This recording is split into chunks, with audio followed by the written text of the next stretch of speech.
to the second Powerhouse Powercast podcast. I'm your girl Sabrina, aka the strategist in the Powerhouse. Oh, I'm Dr. Williams. I am the executor of the Powerhouse. I'm Kamal Williams. I'm the collaborator. Daddy. I'm Ben Williams. I am the value creator, the visionary. All right. I'm Ben Real, the communicator. All right. And we are missing one I'm out Ben of Real, the communicator. I don't know if y'all got that the first time.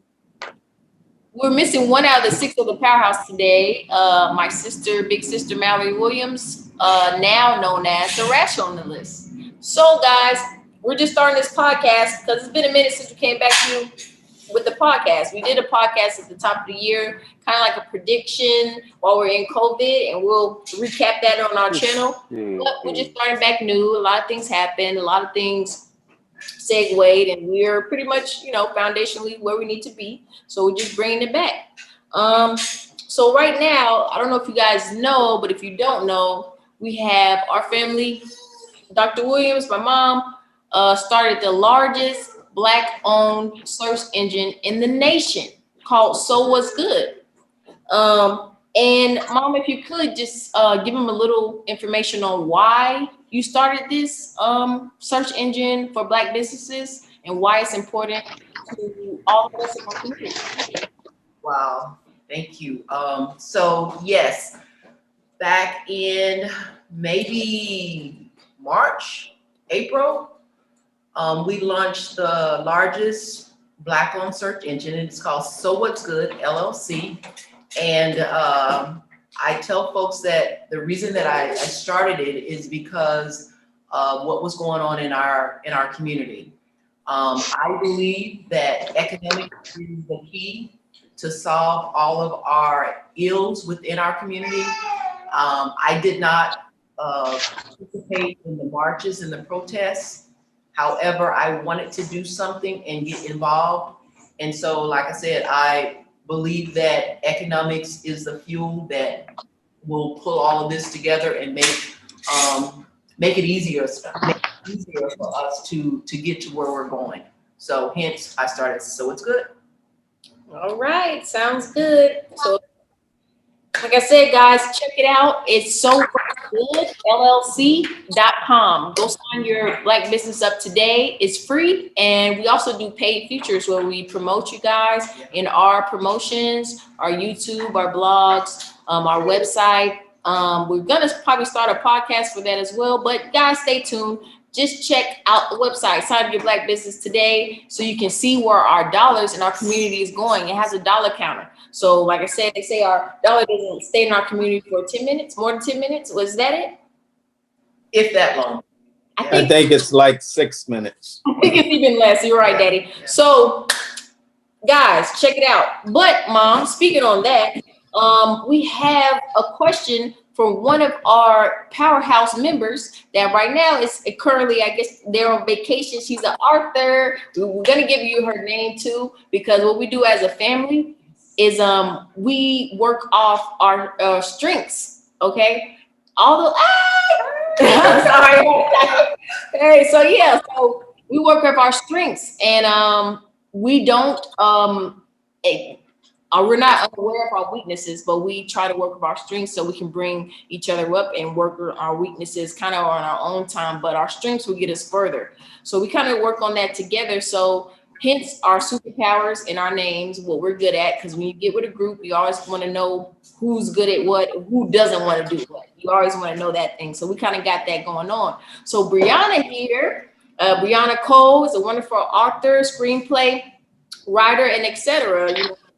I don't know, since the last time we came to you guys, of course, we have new additions to the Powerhouse, and we're so excited about it. BJ, Brianna, Sean, Eli. So the Powerhouse is gonna get big and powerful, guys. So just stay tuned. But segueing into that question, Brianna had a great question for us, which was, can you ask that question again, if you don't mind? Or Ben? you guys can hear us. Okay, they might be froze right now, guys. No problem. So the question she had was, do you support Black businesses when the cost of their services tend to be higher, or they, the other race, not Black business, also deliver better value and better quality? So the question is, do you support Black businesses by all means, or do you support them if their quality is good, or if another competitor, let's just say we have Asians, right? We know we get all of our stuff overseas. Everything we have on probably says made in China. If their stuff is cheaper and higher quality, are we still going to support Black business? Is it okay? Should we do it? What's the questions? What kind of opinions do you guys have on that? And Mom, since we have the search engine, you know what I'm saying, Black business, I'm going to start with you first. Wow. I would say that you try. I'll say that you try, because truly we have to change the way, we have to change our behavior in order for us to be able to, DJ, in order for us to be able to grow our community and improve our community and empower our community, we have to keep that dollar there. And, you know, so I would say, no, you don't support them by any means necessary. But saying that, I think that Black businesses will have to step up. We have to step up with our customer service, our quality, and it's gonna be hard when it comes to making sure that our services or our products are cheaper, because hence it's like we all know, it's very difficult for us to compete oftentimes because of our lack and difficulty in getting or investments in order to start our business. So things cost more for us. Hence, that's why typically our products and our services are higher. But yeah, we try to support Black businesses, but not at all. Not at a fault? Yeah, not at a fault.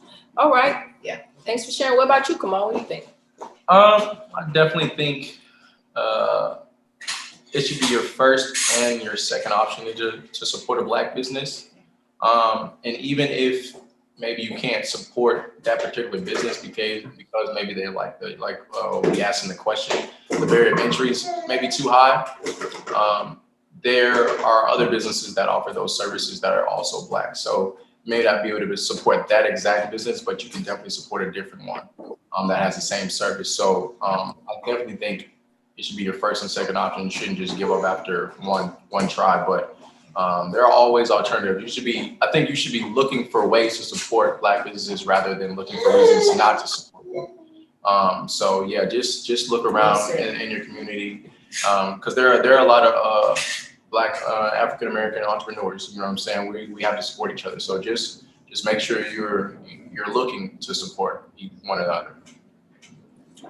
Thank you, Kamal. That was actually great. And guys, when he said look for him, you know we got the one-stop shop for all your needs. So what's good? LLC.com. Sign your Black business up today, and you can find a plethora. Like my brother said, don't stop at first. If you can't, no. We got a whole list of all the categories. No. Okay. But thank you. What about you, Dad? Well, what I would say is that, you know, we should make all efforts, like Kamal said, to support Black businesses. And we really need to consciously put it in our conscious that that's what we need to do. Because if we don't, we will never grow. Everything, you know, have a beginning. And in the beginning, you're going to have things that are not as quality as those that have been in businesses prior to you. I mean, we're running 400 years behind, you know, so if your expectation is to, if you're looking for that to be at the same level, then you're not thinking consciously and you're not thinking realistically. And we have to be original to build ourselves. We don't compete, we create, you know, and creation have a beginning. Okay. So I would say, yes, consciously support. And there will always be times when you may not be able to, but as much as you can, put it in your conscious, and more often than not, you will find yourself supporting, and it will, in your support of Black businesses, will grow in degrees. May not be able to support Black businesses 100%, but as you keep that in your conscious, that degree of support will grow. But if you run into a situation where, you know, the quality of the business is not as good, you know, and you just talk about it, say, I'm never going to do it again, then you've put that in your psyche that you're not going to support Black businesses, and you're unwilling to grow and be a part of that growth process for your community. Nice. Thank you, Dad. All right, so Ben is back. We got him back. Can you hear us, Ben? My apologies, guys. My Wi-Fi went out for a second. Can you guys hear me? Okay. No, Yeah. we can hear you. We appreciate you tuning in all the way live from the DR. But the DR, you know what I'm saying? You know what I'm saying? But no. But for real, what I was gonna say is, so Brianna and I during this trip, it's actually with some of the people who did the pseudo movie with her. So the production company that she did the pseudo movie with are basically a part of the people, set of the people who we're traveling with. And what we've learned is that some of the people who are interested in working moving forward want Brianna to do some more movies, but at a discount, when they're not aware that Brianna self-financed this movie. You know, she put $10,000 of her own money into this movie. And a lot of people are trying to ask her to write and finance movies for them, because they're seeing activity online and asking her to do that for 20% of what she's invested. What's up? Yeah, chicken. That's fine. That's fine. Yeah. Yeah. Thank you. But yeah, so basically what we're learning is that after people have seen finished product, they saw composition, and now they're like, okay, you guys are a real studio, have real studio resources. You guys have real studio resources. Now they want to essentially begin to start using Brianna's skill set. And then also they reached out to me for some music as well, and also employ our skill set, but they want to do it at a significant discount. And then when we give them our prices, they're like, well, I can go get this somewhere else, either through a counterpart or someone else. But initially their position or they would be otherwise saying, I want to support a Black business. But once you give them the numbers, then it's not that conversation anymore. I wonder, do you guys follow a little bit? Yes, sir. Mm-hmm. So I guess it wasn't frustrating, but we were sitting around the pool last night just talking about that, how it's like, once you start moving in your purpose, everyone's not going to support you. Sometimes people not in your own circle, some people who don't even look like you. Sometimes it's going to be more so like, the people you're supposed to do business with, you're going to do business with. And that's kind of how the cookie crumbles. So I just wanted to share that experience, because it's something that we experienced kind of live, like with emails and DMs that we're getting and stuff like that. And then even people on a trip with us and stuff like that. Okay. Wow. Thanks. Not specifically the people who are doing the movie with her, but they brought other people along. They were like, oh, are you guys the people who did the pseudo movie and the composition with, our friends? And you were like, yeah. We were like, oh, we want to do that too. And then when we told them what it would cost, because this was self-financed by Brianna, then they're not willing to self-finance themselves or even meet halfway so everybody can benefit. Interesting. Yeah, very, very. What I'd say to that, Benjamin, is we're not there yet, but we need to get to a place where we're able to come together and have our own investors, our own angel investors that are standing by in our community, waiting for opportunities such as this. Because like you said, like Kamal said, they initially wanted to support you all because you guys are Black. But I wouldn't say that, because we don't know if they actually have the means, because I know you said they were not willing to meet halfway, or they didn't want to invest in themselves.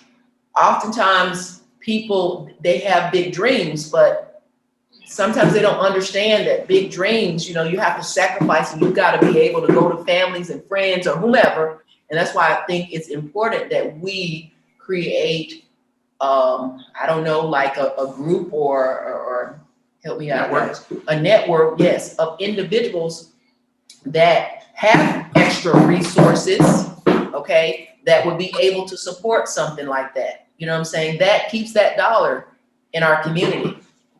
Would you say Also, that? Go ahead. Come on. Go ahead.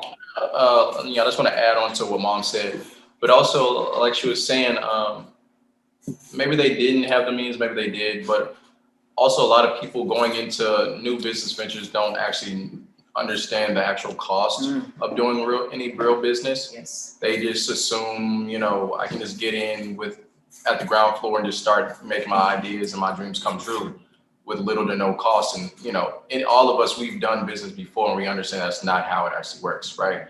And that's not something that being African Americans, because we don't have, we're growing in the entrepreneurship, but that isn't something we just know off the bat or that we were taught. So a lot of people, you will encounter a lot of people who, like I said, just don't know the cost of actually doing any real business. So they'll be reticent to actually say, oh, I want to do this, but do I want to do this at this cost, right? So we're probably going to run into that a lot frequently, you know what I mean? Because people just don't know. But yeah, like Mom said, just trying to build a network for people. If they want to start something, we can have like a little foundation for them to go ahead and start their, help start their business at a smaller level, so that they can start building their dreams and also understand what it costs to actually do business for real. Well, Lord just started so on the website, we are the Powerhouse. I guess he just started a new trust lab. We're gonna have to start up, because what he said is 100% true. Yeah. And so guys, we're gonna work on that, because like I said, if anything, the Powerhouse, if there's a will, there's a way. We're all about solutions and trying it out, just like we're doing now. There's nothing, the world, we didn't come here to be perfect. Okay, we came here to learn and be better, so that comes with imperfections, and that comes with understanding that being imperfect is a part of perfection, and it's okay. You have to push through that wall till you get to the other side, to where it feels good or it works for you. Is that duality of resistance. If there wasn't any resistance, we wouldn't love the duality of it. We would be like, it wouldn't be a challenge. Life would be boring. So in this society, we have to get to love the resistance. So guys, we're gonna do exactly what Kamal said. Kamal, you're gonna have to pioneer that, make sure we know what's going on, you know what I'm saying? Yeah. So we're gonna put it together so we can, put our actions and our heart where, our ideas are, So people say, put your money where your mouth is, but we're gonna put our heart forward, and we're gonna put our actions forward. And as well as anything else. But to wrap up that topic, I just had a couple of things after hearing everybody.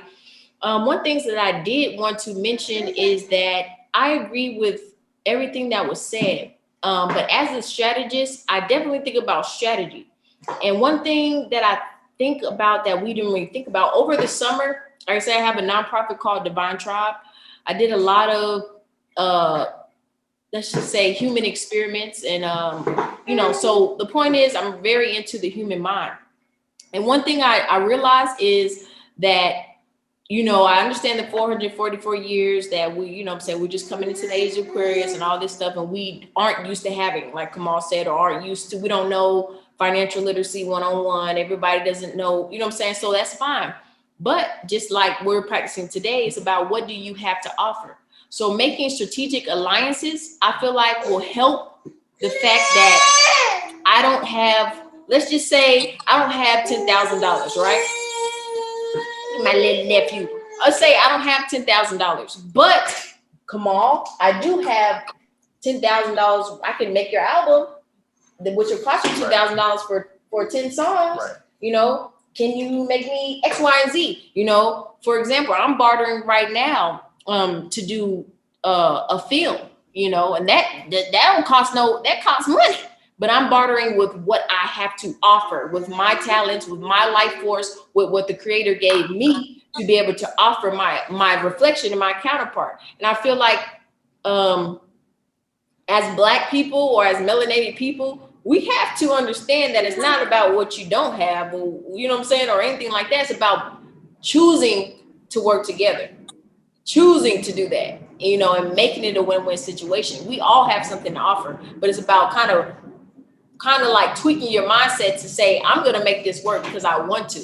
You know, I have something to offer, you do. Let's make a strategic alliance. It might not be monetary, but on the back end, we'll both get monetary gain because we didn't put nothing forward to make this happen, because you just use your energy and I just use my energy. And now we made a whole new energy source where we can benefit off the back end. And neither one of us had to come out of pocket, but we both coming into pocket on the back end. So that's just something I think that as a strategy, we have to make strategic alliances. Like everybody can do it. Like, I don't care what you do. Every one of us as melanated beings, because we're so creative and we're, you know, very intricate, we have something to offer. We just have to be a little bit more creative, and we have to put our heart first and also our mission first as far as supporting each other. So that's just my 2 cents on that. Does anybody else have anything to add to that topic before we move on to the next topic we have today?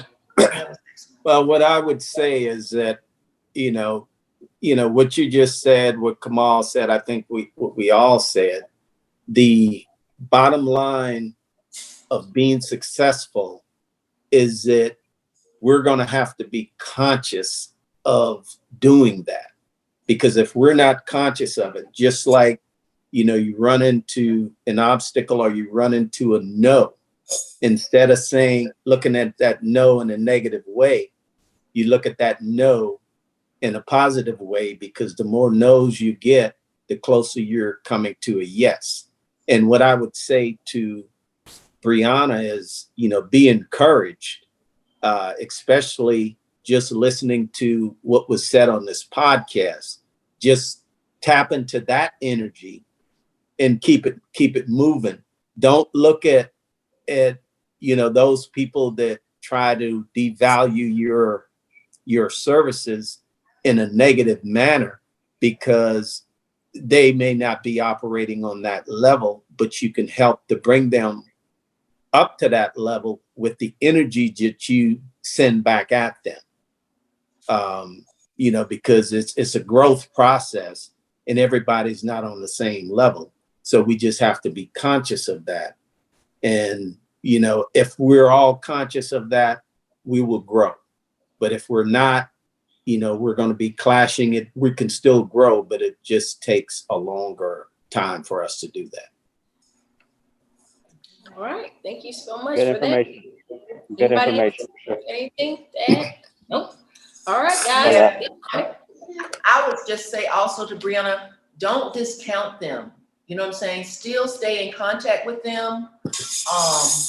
Let them, you know, they know the cost, but stay in contact with them, because you just never know, like, if they're really committed, they will find a way to support you and to be able to pay for it. Hey, they're committed. Hey. I'm gonna segue off of what Mom said. Let me tell you, sister to sister, right? Look, if you provide quality nonstop, if you keep doing what you're doing, elevate on your game, these people you're gonna keep rising, right? These people are gonna realize they have to come correct. If they messed up, you like me, I'll always keep an open door. Always. I don't care if anybody, because this took growth too as well, but also know that we all are growing and we all have different levels that we're at sometimes. So I always keep open doors. Somebody might not be where I'm at in mindset today, but that doesn't mean I can't utilize them tomorrow, because the thing about me is I'm always going to be elevating, and I'm gonna find a way to utilize you, and in a positive way that you're not even gonna know. Like, I'm gonna make it a win-win situation, because I'm gonna figure out how I can get what I need from you as well, because you need something from me. So I don't care what you do. If you need 100 books or whatever the case, print my books for free. I'll do this. Make it make sense for you monetarily. I need my hair done, girl. You know what I'm saying? For 10 weeks straight, since that's what it's gonna cost to do your thing. And I can be out here looking fly, doing my boom, boom, boom. You know what I'm saying? Like, when they're ready, they will come. They say when the students are ready, what it was saying, the teacher will appear. Kind of similar to that. When they're ready, you're gonna be doing your thing because this is your lane. They want to kind of help, get in your lane or get help from you. So as long as you're consistent and doing what you're doing, and not, the attention is really good. This is one thing I do want to say. The new attention is currency. So I don't want, like, the more people are wanting these things from you and engaging, always leave the door open and always think about a win-win situation. And most of that comes from being creative with you. People, as far as like our melanin and the DNA that comes with the traumas that we have, we don't always make win-win situations, because slavery wasn't a win-win situation for us. Okay. So, we have to be condescending in making win-win situations, because it's not going to be a collective thing all the time. We have to say, hey, we want to do this. We want to make this work. You know what I'm saying? You want to work with me? I want to work with you because you want to work with me, and I'm going to make it work. You know what I'm saying? So that's just how my 2 cents on it. And we can go to the next topic if everybody's cool with that. Yeah. Good job. That's good. Appreciate it. Thank you, everybody, for that input. Thank you, everybody, for that input. That's valuable information. And I'll make sure I share that with Brianna. She had to step away, but I will make sure for sure, because she was like, man, you got to mention this, because like it's real life happening like right now, so. Oh yeah, we know it, man. Yeah, we know it, man. It's beautiful, at the same time. All right, so the next topic we kind of want to talk about, just from life and just in general, I'm kind of like an intuitive reader, so like the frequency of this year to me is about survival.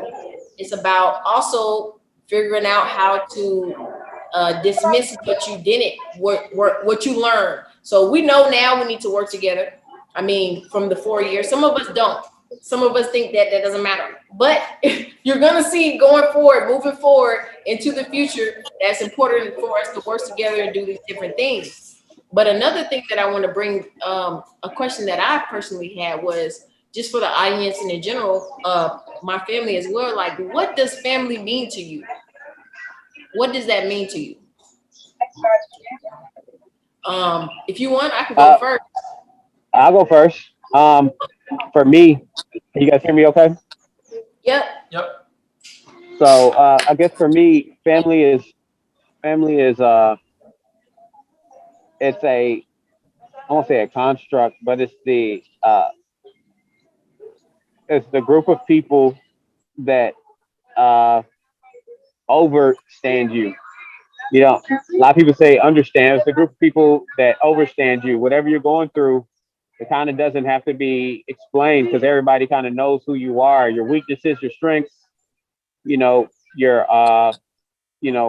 your weaknesses, your strengths, your highs and your lows, and they understand them without judgment for the most part. Even if we don't agree, everybody kind of knows, like, that's unapologetically Ben or Kamal or Sabrina or Dad or Mom or Mallory or anybody within the family. Everyone kind of knows whatever highs or lows that we reach, that we encounter on our personal journeys in life. It's that. And I think that unit and having that base to communicate with is important, because a lot of times people are looking for acceptance and people are seeking someone who understands them, even if it's not a conversation, but knowing that someone on the other side, that you're not the only person, that you're not going through something by yourself, even though it may be a solo journey or a solo challenge. And that's kind of one element of it for me that's like top of mind. Next person can go. That's all I got. My bad. Thank you for sharing, but I'll go next. What does family mean to me? Well, family means to me a group of people who are committed to expanding individually and together, but are committing to propel each other's expansion forward, and also understanding that we're ever evolving and growing.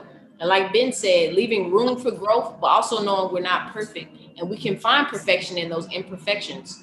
And but the most important part to what I feel like family is to me is the commitment. A lot of things are commitment based, and commitment to expansion on my end, as well as just like if somebody's not where you're at, just like I said with the Black business, because we're all one, right? I feel like tribe is family. I feel like colleagues are family. I feel like family is family. I feel like friends can be family. It just depends on your level of understanding and what makes you guys relatable. And one thing that I feel like family means to me is committing to the fact that we're all ever expanding beings. We're all infinite beings. We're gonna change. Someday we want to wear blue, someday we want to wear red, someday we might want to eat cake, someday we might want to eat sausage. But this is what we're doing. We're gonna have share space and hold space for each other to expand, because that's what we naturally are going to do anyway. But we're committing to the fluctuations of what it looks like. And we're not going to say, we don't like that. We can say we don't like that. But at the same time, we're not going to disown you, or kick you out the family and be like, you know what I'm saying? Forget you forever. And just, because we have that room for compassion and growth, because everybody changes. The world is ever changing. So that's what I feel like family means to me. It could be blood. It could be extended. It could be tribe. It could be friendship. It could be bromance. It could be sisterhood. Doesn't matter. That's what I feel like family means to me. I'll go after that just because I just kind of want to add to what Sabrina said, because what she said kind of jogged something in my mind. What she said about commitment. I think that's probably extremely important when you're talking about family, because we understand like being a part of a family. It's difficult at times. You know what I mean? There's a lot of different personalities usually going on within a family that clash, and you love each other and you have problems and all that kind of stuff. But understanding that regardless if you don't like this person this day, you're committed to being there for them regardless. Because you have friends and stuff like that, they may like you, but if they don't like you tomorrow, they don't have to support you. They don't have to, there's no commitment there. With family, like that's, I think the distinguishing thing is that you're always there, whether you want to be or not, right? You're committed to that person, that group of people, because of just what they mean to you. And it's not always going to be great. But again, the commitment thing, you know what I mean? It's kind of like a duty, a commitment, a duty to just, do your part and do right by that person and that group of people. I want to go next. I don't have a lot to say, but that commitment thing's just, I don't know, it just resonates with my spirit. Yes, you have to be committed to family, to being there, to being supportive.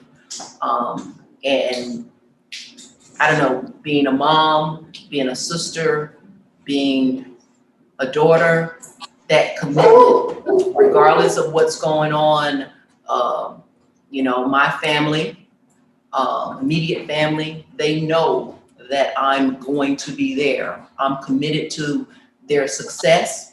I'm committed to their happiness.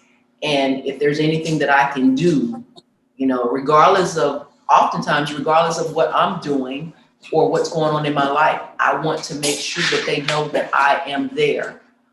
because it's easy to be on some other kick. It's easy to be saying, well, yeah, it's easy to be on another kick, but commitment is family, you know? Commitment is family. Dad? Okay. I mean, I would agree to that, to the theme about commitment. Because if there were no commitment, I don't think that we would be sitting here today and being able to express and grow the way that we have, both collectively and individually. And, you know, family without, I guess, without difficulty, there's no growth. But with that growth, you know, you try to maintain those lines of communications, those lines of commitment, those lines of relationship as best you can. Don't ever sever them. And at some point, you know, the leader in the family will change. It changes as we go through time. And it also changes with what we're doing based on, you know, the talent to do that which we're engaging in. And when you understand those dynamics, sometimes you can back out the spotlight or you can step into the spotlight when it's time to. But that is what, to me, what family is really all about. You know, I guess you like, who sings that song about know when to roll them, know when to hold them, know when to let it go, and know when to run.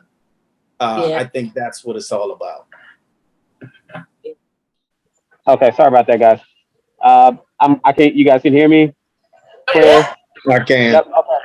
So, yeah, just to chime in and just wrap that up. What does family mean to you? Again, the commitment thing is important to me, as well. I think that was a good theme to kind of wrap that up. But I think for one thing that every one of us should always keep in mind is that you know, that commitment, which also ties into love for one another, unconditional love for one another, you know, through our highs and lows. I think Kamal, you posted something real dope today. I think it was a Pharrell quote. Yeah. That was about kind of when you kind of are able to define who you are. But I think being able to define your relationship with someone else is in the same way. It's not when everything's peaches and cream and everything. Those are not the moments where you're able to best define your commitment to a person, your love for a person, or anything else like that. The best times to really commit, to define your commitment to a person, is when things are tough, things are uncomfortable, and things are, you know, everybody is, you know, when you're upset with that other person, you know, and when those lines are kind of blurred a little bit. So I think that's something that we should all keep in mind, is just like when we're not having our best, our proudest moments, kind of keep that in mind. Is just like, that's not a reflection of that person. Don't use that moment to define that family member, you know, in their poorest moment, because you know that they're better than that. You know that they had highs, you know, that trump that, you know, and our good qualities definitely outweigh our bad, and our good moments outweigh our bad as a family in general. Like I said, we're different in that way. So I just wanted to say that, because I think we all need that subtle reminder sometimes as a family, even when we're upset with each other or not seeing eye to eye. So that's that. Love Thank it. you. Thank you. Yes. Thank you. Did everybody go? Mom, you agree? Yep. Daddy, you agree? Everybody wanna- I'm good. Everybody? All right, so we good. So all right, so that's what family means to the Powerhouse. Unfortunately, like I said, Mal the rationalist is not here. Rihanna, which we are working on the name because we're building, like I said, but I think I have a good idea. You know, we're gonna talk about it later off podcast, but hey, yeah, we're gonna vote because we gotta get her in there. And BJ's the motivator, correct? Motivator. The motivator. Bring the motivator. Come on, Mom. Come on. Gotta introduce them to the Powerhouse podcast. This is the motivator, guys. Motivator. Okay. DJ, Motivator. Yeah. Oh, okay. Okay. Okay. All right, go back to playing. But that's the motivator, guys. He is motivating all of us to create generational wealth and keep going on this journey, you know, to being a family, to building bridges, to build a foundation and to elevating ourselves. Like, you know, we haven't been the first one to have a baby in the Powerhouse, so we're all whatever, quote unquote, prudes or whatever you want to call it, because our parents been asking us for years. But guess what? This is motivation for us to be better and create generational wealth, because we have something we look at every day. Like, it's yours. You leaving it back. We need something to, you know, need legacy. So yeah. Right. So yeah, just a little 2 cents. So last topic for the Powerhouse podcast today, guys. We have to wrap it up. We got some things to do. What are your thoughts regarding like, what do you feel like, Powerhouse, everybody, and audience, leave some comments below. We love feedback. What do you feel like a high value man is, and what do you feel like a high value woman is? This is a hot topic that's been going on for at least like maybe 30 days or 35, 40 days. And Samuels brought it up, but it's not a new topic. You know, it's something that we do need to talk about in our community and just in our own interactions and relations. So I want to know, whoever wants to go first, what do you think a high value woman is? Ben, you can go first. A high value woman is, and or a high value man is. You can do both or one or the other, up to you. absolutely. Yeah, that Kevin Samuels, you know, he kind of exploded over the quarantine period or what have you, you know, because I don't know if everyone knows his story, but you know, he had been doing a lot of content for men, specifically men being their better selves, how to become a high value man, how to create wealth for yourself, income opportunities, become a more alpha male, have a more of an alpha male mentality in terms of doing business, alpha male mentality with dealing with counterparts and other men, dealing with women, just in general, how to operate and really control your circumstances and become better. He's just like, if you're, you know, if you're college educated or not, you should, you know, being a sorry, sitting at home and playing video games and being on the internet all day is not a way. There's no excuse in the internet and the information age, essentially, to be someone that's not able to create some type of income for yourself. But for some reason, after having his YouTube channel for 3 or 4 years, it didn't really hit a pulse or anything. People didn't connect with him. And then when he started making content for women, or allowing women to chime in on what they feel like they want to see in men, as opposed to a man saying this is what men need to do to become better men, he allowed women to do so. But what happened was, during the interview that went viral was a woman saying that, you know, the ideal man should make this amount of money, like $250,000 or something like that. He has to be this tall. He has to have these, you know, this laundry list of credentials or what have you. And then he flipped it on her. He asked her, you know, and what about yourself? And then that's kind of when that it really went viral, because essentially she was, you know, not quote unquote bringing the same type of laundry list of quality to the table as well. And so he was saying, so if a man brings less, is he not worthy of you? And that's kind of when it became a back and forth on that. So I would say his narrative, I always say there's truth in everything, but his narrative and the way he addresses women for entertainment purposes, I believe, to go viral and sensationalize his content because he's never been as popular. I think he borders on disrespecting women, which I don't agree with. However, I do see that his biggest amount of followers, since men never really follow him, men never really agree with him or like identify with him. More women follow his page and subscribe to his page than men, which I which is weird to me. Like more women want to see what he has to say about, what men need to do, but then they also chime in terms of what type of men or the minimum qualities of a man that's high value. So I just wanted to paint that picture before I say what's a high value man and a high value woman. I tried to summarize that real quick, but Good job. but real quick, high value man, I would say, I don't know. I guess I'm a little different. Everyone has a different thing. Some people value money. Some people value character.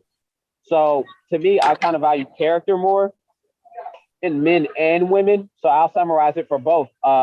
Someone who understands themselves and happy with themselves, to me, is that value. Because what I've learned is that regardless of if you're not financially stable, or if you are financially stable, if you're not happy with yourself and you're unhappy, then regardless of what circumstances occur in your life, you're not going to be an appropriate mate, appropriate partner, or a suitable partner for someone. And so I always say, really, someone high value who's understanding that, they're imperfect, and able to accept their perfect imperfections, but then also willing to be a lifelong learner. And that those people can always grow in value in a lot of different ways. If you embrace your imperfections and where you fall short and be a lifelong learner, and that's to me being high value for men and women. All right.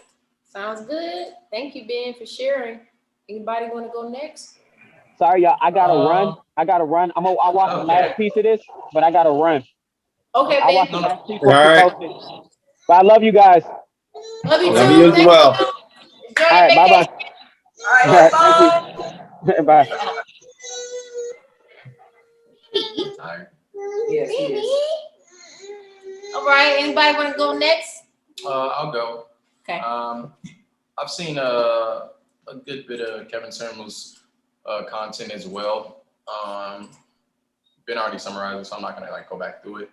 But I don't know if I want to go, but I guess I'll go. And the reason I'm saying I don't necessarily want to go until after everyone else goes, just because the topic is, what is a high value man to you or whatever like that, which I think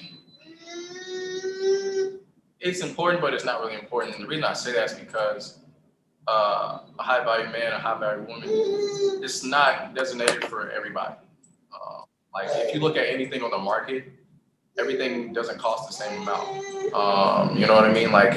If everything costs the same amount, that would fuck up the marketplace. Excuse my, my language, but that would mess up the marketplace if everything costs a mansion. If you try to buy some eggs and it costs the same as a mansion. If you want to buy a car, it costs the same as a mansion. If you want to buy a shirt, it costs, So, talking the conversation about high value man or high value woman, I think it's less important, only because that's not a designation that most people are going to be resigned to. Most people are going to be kind of in the middle, where we're just kind of you're not bad, but you're not the best person on the planet. You know what I mean? I think most people will be resigned to being, average, which is nothing wrong with that. I think a lot of people don't like being called average, but average is, that's where most people lie, because that's the definition of average. That's where most people lie on the planet. You know what I mean? In anything. So I think that's more important, but we can have the conversation, I guess, about high value people, I guess. And that's, I would say high value is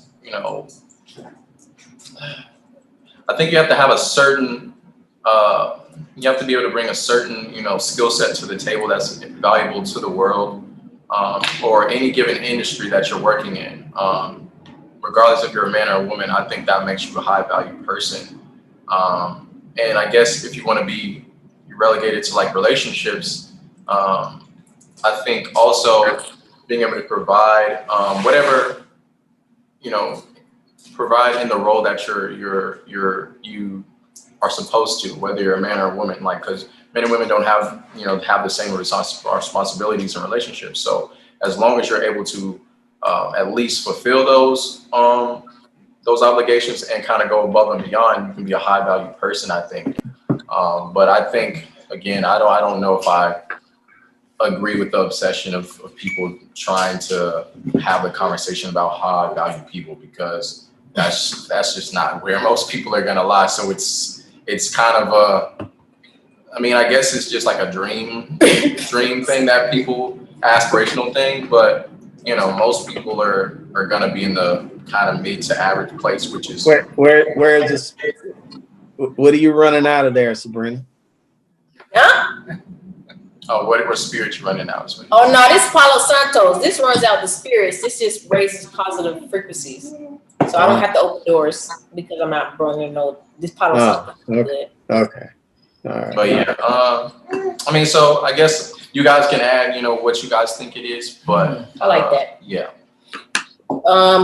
If I can go next, because Kamal just made a good point, I kind of want to pick up off that because I thought it was pretty funny as far as like when he was saying, you know, that's not realistic.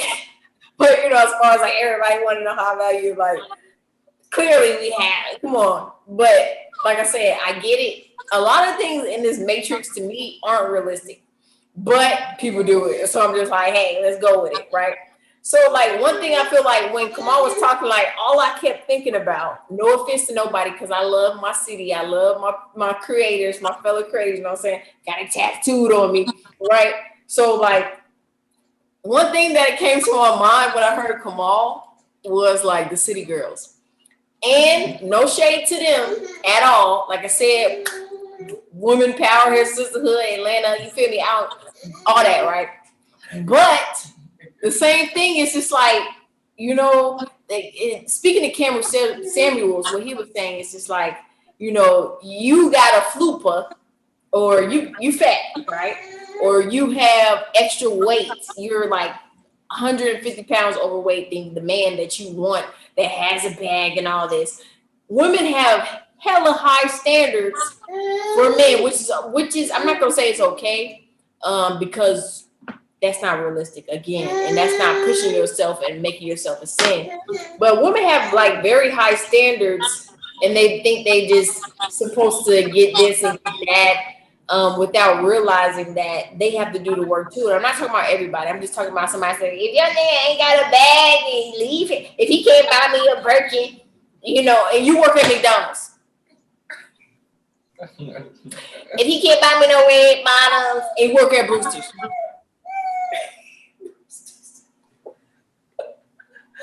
These are the things that I'm saying, like that I get it, is out there, because women do, like we think what God says, some of us need a lot of work, some of us are in the middle, you know what I'm saying? But we all want to see each other ascend to that goddess-like state, right? But at the same time, I see just in my age group, there's a lot of unworthy women who say if a man or a minute it isn't worth anything unless he can buy me a Birkin bag, pay for my car note, pay for my weed, pay for my nails once a week.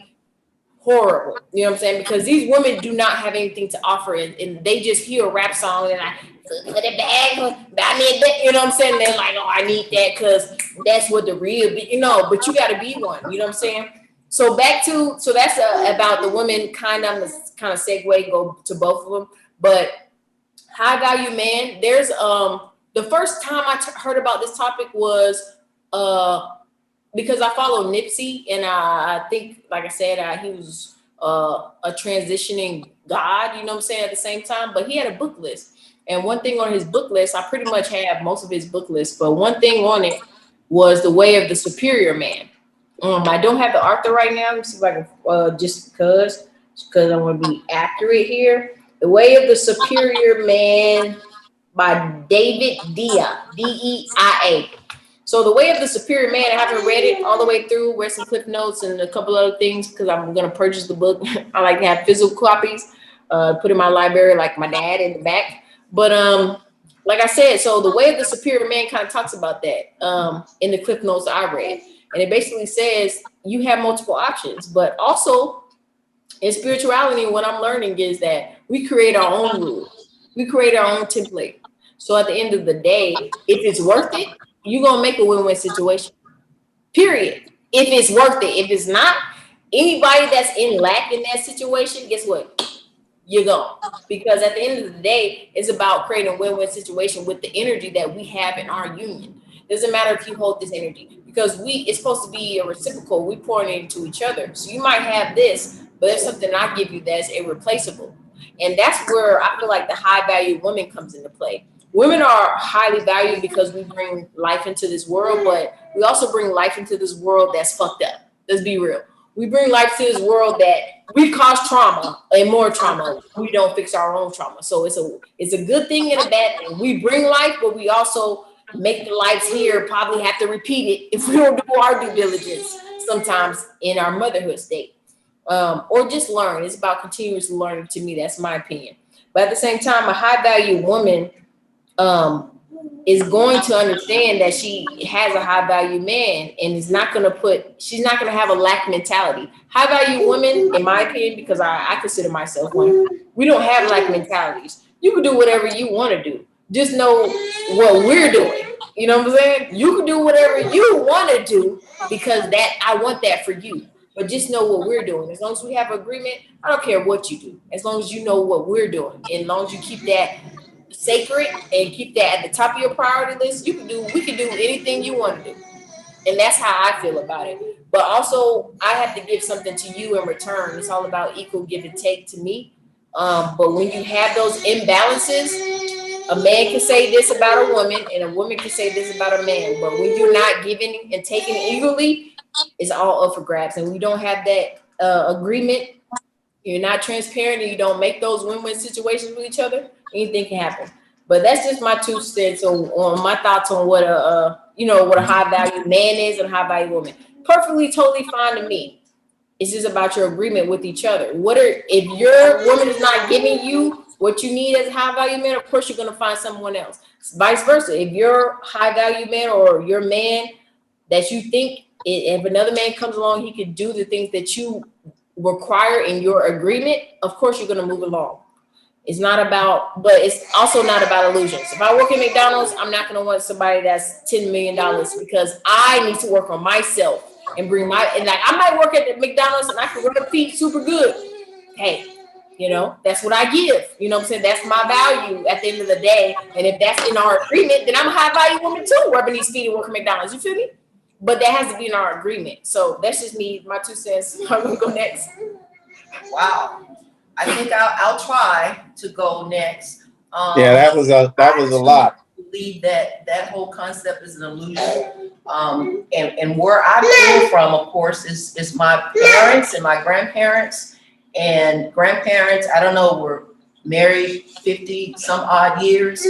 And I would say that they believed, my grandmother believed that my grandfather was a high value man and he had no education. I don't think he had any education. And my grandmother, I would assume that my grandfather believed that she was a high value woman. And she went to the 8th grade. And so hence, I guess who I am and what I understand has nothing to do with, I guess, finances.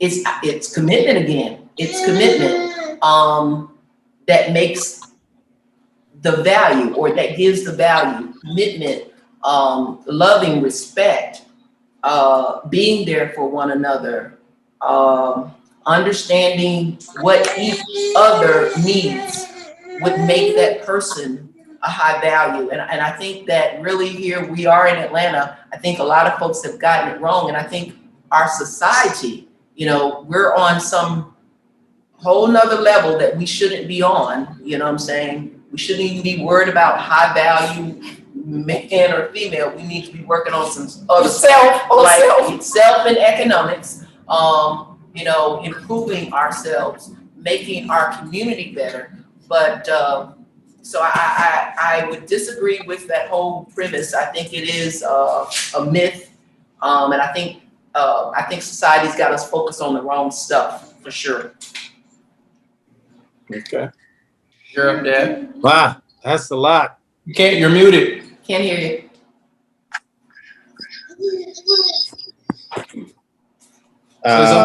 Okay, we Not can on hear my, you. not on my side. We can hear you now. Okay. This is a very deep subject here. And it's a very dynamic subject. So what I would say, high value, the essence of high value, I think it's an internal thing, first of all, because if you don't feel that you're high value, then you're not. No matter what you put out there in society, if you don't feel that you're high value, you're not. And what I would say, I think everyone is high value in the sense that there's a lesson that you can learn from everyone, be their quote unquote negative aspect or positive aspect. You know, if you are a learner and you understand that, just think about a house. Everything that makes that house up is of value. If you take it away, that house loses its value. So I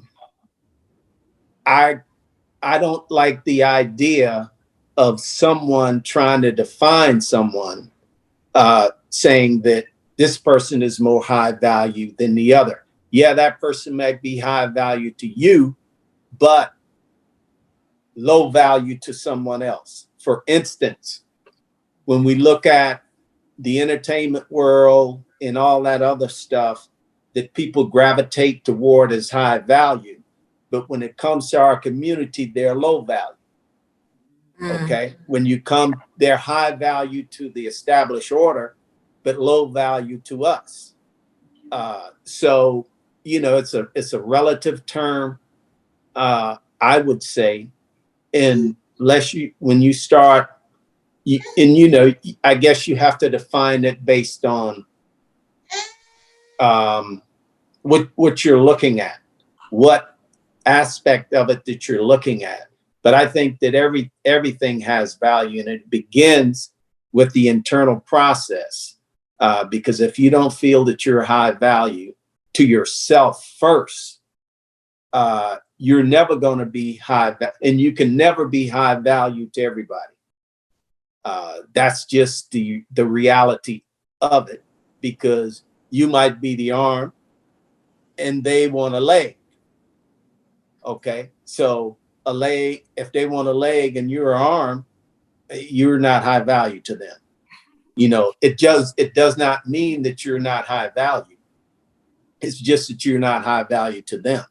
So I think it's a relative, and I think the essence of high value begins internally. And to me, you have to focus there, because number one, I don't think if you was high value, the creator you would have not been on this planet. You would not be living in this dispensation of time, or you would not manifest in this space and time if there was no value there. And it had to be high value for the creator to select you to manifest in this space and time. So no one really can define your value. It's what they value that they're trying to define as your value. Right. They're trying to project on you what they feel like is valuable. Right. Wow. Yeah, I agree with that. I agree with you. That's a good Excellent. that's a good point. Oh, BJ, that's a good point. Like I said, totally agree with pretty much everything everyone said. You know, literally, like we call kind of segue into each other, but yeah, I think a lot of things, even what Mom was saying. Baby, what do you feel like? What are you saying? Okay, well he can't talk yet, but it's coming soon. So like I said, it's about, I feel like, well, you know, I resonate with a lot of what everybody said, but what Mom said in general, like, so we can't be worried about everybody else. We got self-work to do, shadow work. You know what I'm saying? Right. We're out in bed, pseudo coming soon for you. We got shadow work to do, guys. So at the end of the day, we because when we don't do the shadow work, we project, like Dad said, on what we feel like is valuable to us, and we don't see everybody in the work because we're all one, right?